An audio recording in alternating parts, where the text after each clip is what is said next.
आदरणीय श्री गोपाल दास जी अग्रवाल, जो आपके जिले की आन बान शान कांग्रेस पार्टी में पुनर्प्रवेश कर चुके हैं, मैं उनका मनपूर्वक सहृदय अभिनंदन करता हूं। दोस्तों, यह भंडारा गोंदिया का क्षेत्र है। इस क्षेत्र का अपना एक इतिहास रहा। मुझे याद है 1978 जब इंदिरा कांग्रेस बनी थी और ऐसी देश के अंदर माहौल था कि अभी कांग्रेस पूरी तरह से समाप्त हो चुकी है। इसी जिले का एक भूमिपुत्र अपनी आवाज को बुलंद करते हुए आगे बढ़ा और देखते देखते महाराष्ट्र के प्रदेश में कांग्रेस की सरकार लाने में कामयाब हुआ था। ये मैं भूल नहीं सकता हूं। वैसी ही परिस्थिति पुनः जब देश में आ चुकी और कंधों पे भार आया आपके भूमिपुत्र नाना पटोले जी के, एक किसान पुत्र, एक किसान की बुलंद आवाज। गोपाल जी ने कहा था कि आपने जो किया मैं भी करके देखा, लेकिन एक विचारधारा असते, ज्या विचारधारेवर संपूर्ण देशामध्ये अभिमान केला जातो। देशात जर विचारधारेवर विचार जर आपण केला तर 3 प्रकारच्या विचारधारा या देशामध्ये आहेत। एक विचारधारा ज्याला उजवी विचारधारा म्हटली जाते, ज्यांनी या देशाच्या संविधानाला विरोध केला होता, जी राष्ट्रीय स्वयंसेवक संघ आणि भाजपाची विचारधारा आहे।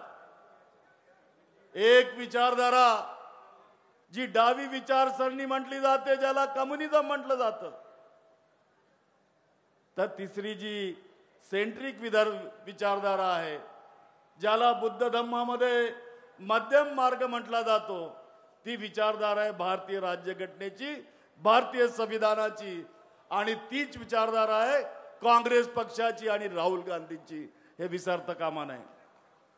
आणि जेव्हा एखादा व्यक्ती हा भारतीय जनता पक्षामध्ये जातो तर त्या जनता पक्षामध्ये गेल्यानंतर त्याची सांगड कधी त्या पक्षासोबत होऊ शकत नाही, कारण ती विचारधाराच मुळात पडत नाही। त्या विचारधारेमध्ये सातत्याने भेदभाव असतो, मनुवाद असतो। भावाला भाऊ समजत नाही, बहिणीला बहीण समजत नाही, आईला आई समजत नाही, वडिलांना वडील समजत नाही, तर त्याची विभाजन करण्याची पद्धती राहते। आणि या सगळ्या विचारधारेचा विरोध सातत्याने या लोकसभेच्या निवडणुकीमध्ये आमचे नेते राहुल गांधी करत आलेत। आणि एक आवाज या देशामध्ये बुलंद झाला, तो जनतेचा आवाज, तो भारताचा आवाज, तो आवाज होता राहुल गांधीचा, दुसऱ्या कुणाचा नव्हता। भारत जोडोच्या माध्यमातून, भारत जोडो न्याय यात्रेच्या माध्यमातून त्यांनी अख्खा देश ढवळून काढलेला आहे।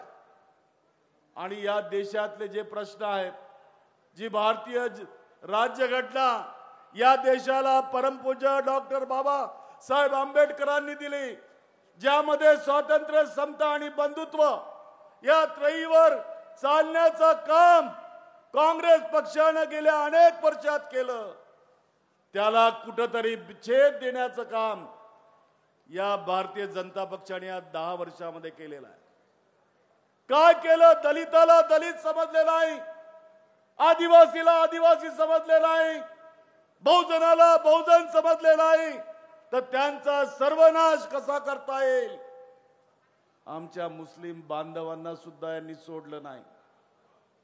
आणि त्यामुळे कुठेतरी चुकल्यासारखं गोपाल भाऊंना झालं असेल तर यात काही वावग नाही। कुणी म्हटलेलं आहे, वो लूट रहे हैं सपनों को, जब वे बीजेपी में गए उनको महसूस हुआ, उनकी आत्मा से आवाज आई और उनकी आत्मा ने कहा वो लूट रहे हैं सपनों को, मैं चैन से कैसे सो जाऊं। वो लूट रहे थे सपनों को, मैं चैन से कैसे सो जाऊं। वो बेच रहे हैं भारत को, खामोश कैसे मैं हो जाऊं। इसलिए आज हमारे गोपाल भैया का यह पुनरागम हुआ है। आप ये मत समझिए कि हम कुछ नहीं कर सकते। हमें तो एक ही व्यक्ति था भंडारा गोंदिया का, लोकसभा के पहले अध्यक्ष बना, अपना करिश्मा दिखाया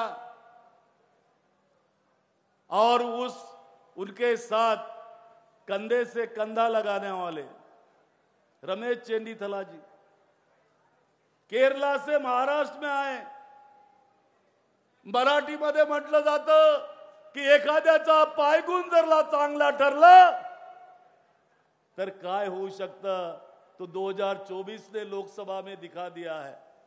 आपके पैर इस महाराष्ट्र की धरती को लगे और नाना भाऊ का हाथ आपने हाथ में लिया और लोकसभा में चमत्कार हुआ है और कांग्रेस पार्टी सबसे बड़ी पार्टी करके यहां खड़ी हो चुकी है। अभी कोई रोक नहीं सकता। नाना भाऊ, आपको चिंता करने की जरूरत नहीं। आप भंडारा गोंदिया नहीं भी आए, गोपाल दास जी सक्षम है, आपके जोड़ी में वो आ चुके हैं।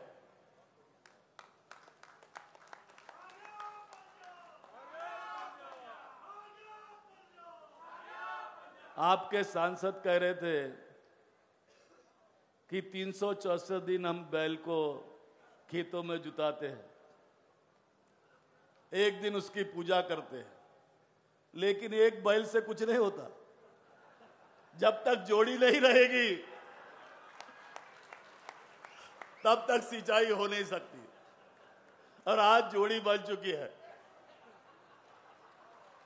अब पुराने लोग अगर याद कर रहे होंगे तो कभी तो भी कांग्रेस का सिंबल बैल जोड़ी था, ये मत भूलिए।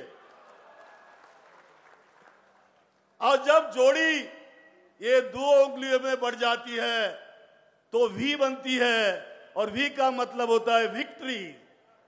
वी का मतलब होता है विक्ट्री।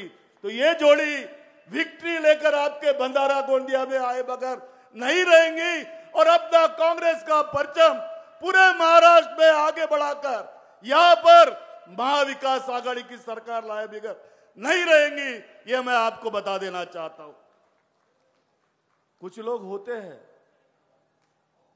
मेंढक जैसे ड्राव करने वाले, उनको लगता है कि गोंदिया ये कांग्रेस की सीट नहीं रहेगी। मैं मंच पे बैठे सब लोगों के साक्षी के साथ आपको बताता हूं कि ये गोंदिया की सीट कांग्रेस की थी और कांग्रेस की रहेगी, दूसरे किसी की हो नहीं सकती है। और ये जो आवाज महाराष्ट्र के एक कोने से गोंदिया से निकलेगी तो कोंकण के सिंधुदुर्ग तक जाकर मुंबई में पहुंचेगी और अपनी सत्ता लाए बिगड़ नहीं रहने वाली। यह भी मैं यहां बताना चाहता हूं आपको। आप नहीं जानते हो रमेश चेन्नीथला जी क्या चीज है। मूर्ति लहान कीर्ति महान। लाल बहादुर शास्त्री जी को आपने देखा होगा, जय जवान जय किसान का नारा दिया था। पूरे देश में चमत्कार हुआ और देश में एक ऐसा माहौल बन गया कि सारा देश भारत में बन गया। आज उसी प्रकार रमेश चेन्नीथला जी यहां आए हैं कांग्रेस का साथ देने के लिए। कांग्रेस का परचम नाना भाऊ के हाथ में देकर उसको ऊंचा उठाने के लिए, नाना भाऊ पे हाथ में जो जिम्मेदारी दी गई है विदर्भ की आवाज को बुलंद करने की। महाराष्ट्र में केवल एक ही ऐसा प्रदेश है रमेश जी कि जो महाराष्ट्र में सरकार बना सकती है और वो है हमारा विदर्भ प्रदेश। दूसरा कोई प्रदेश नहीं है। आप चिंता मत कीजिए, आप अपने मित्रों पक्षों के साथ बातचीत करते वक्त ज्यादा से ज्यादा सीटें इस विदर्भ में लाइए। आपको आप जितनी सीटें देंगे हम 99% सीटें यहां जीतकर आपको महाराष्ट्र की सरकार को देने वाले हैं, क्योंकि ये हमारे भी भविष्य का सवाल है। किसी ने कहा है कि नाना भाऊ की ऊंचाई भी नाप के देख लीजिए, जितनी उनकी ऊंचाई है उतना ही ऊंचा उनको बनाए बगैर रहना है नहीं है हमको, हम शांत नहीं बैठ सकते। इसलिए साथियों, मैं आपका ज्यादा वक्त नहीं लेता। एक अच्छा साथी, मैंने विधानमंडल में उनको मेरे साथ काम करते हुए देखा है। काफी तड़प है गोपाल जी के दिल में कि गोंदिया का विकास, जब देखो गोंदिया का विकास, मुझे ये चाहिए, मुझे वो चाहिए। और मंत्रियों ने अगर नहीं दिया तो जब विधानसभा का सत्र लगता है तो इनका कॉलिंग अटेंशन फिक्स रहता है। ये बात लक्ष्यवेधी लगाते और लक्ष्यवेधी लगा के मंत्रियों के साथ मांडवली करके गोंदिया के लिए कुछ तो भी लेके आते हैं। ये कोई छोटा आदमी नहीं है, जैसा बोलता है वैसा करता भी है, और हमें तो चाहिए भी वैसे। नाना भाऊ भी पक्कड़ है और गोपाल दास भी पक्कड़ है, जो बोलेंगे वो करके बताएंगे, पीछे नहीं हटने वाले। और बात में भी तो कमी नहीं है ना, वक्तृत्व के धनी भी है, हिंदी रहे या मराठी रहे, तुमची आवाज विधानसभेत तर पोहोचवतात ना की नाही, पोहोचवतात की नाही? नाना भाऊची आवाज विधानसभेतही गाजली आणि लोकसभेत सुद्धा तुम्ही पाहिलेली आहे। त्यामुळं हीच आवाज पुन्हा एकदा या गोंदियाच्या धरतीमधून, गोंदियाच्या भूमीमधून सर्व देशात कशी पोहोचेल, आणि जे 2-4 उचक्के बोंबलत असतात ना, त्यांचं थोबाळ कसं बंद करायचं हे काम तुम्हा सगळ्यांना करायचं आहे। हीच विनंती या ठिकाणी करतो आणि गोपालदासजींचं स्वागत करतो। धन्यवाद, नमस्कार, जय भीम।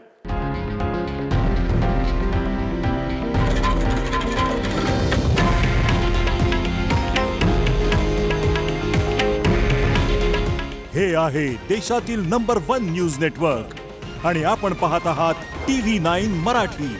काळजी तुमची, हित महाराष्ट्राचं।